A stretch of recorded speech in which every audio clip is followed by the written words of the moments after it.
Farin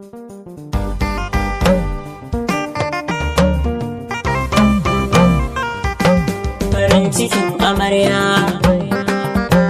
farin cikin amarya, farin cikin amarya, ka samu wanda ke santa da gaskiya. Ce ado ya ce ta iya kwalliya, gwanin da za ya ɗaukenta ɗawainiya, komai ta mai bukata ta sataliya, ta yi fishi ya mai da mata dariya, ta haɗa kai da shi sun zama tsintsiya. Idan ya yunkura ta yi ta tarairaya,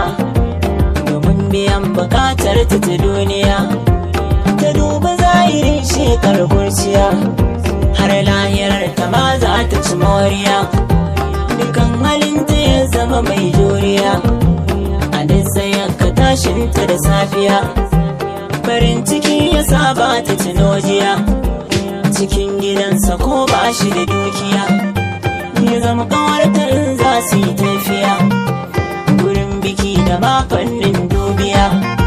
ba mai zuwa ya kawanta hayaniya, ya ce ta dinga takawa lafiya, tagwas garai ta wuce gimbiya, ganin tagunsa na sanye zuciya, rukwanta daban da rubar rariya, nisa ta dinga sheki zinariya, meken halin da za ta yi wa kwaikwaya, lamarinsa ita yake waiwaya,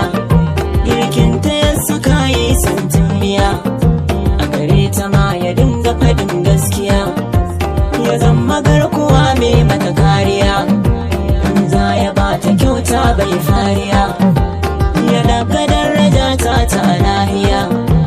yake ganin ta zarce baturiya, ya yunkuri ya maida ta aminiya, baya ganin ta daidai da barauniya, yayyo rubanta tamkar da marainiya, sumul ta bambanta da bushiya,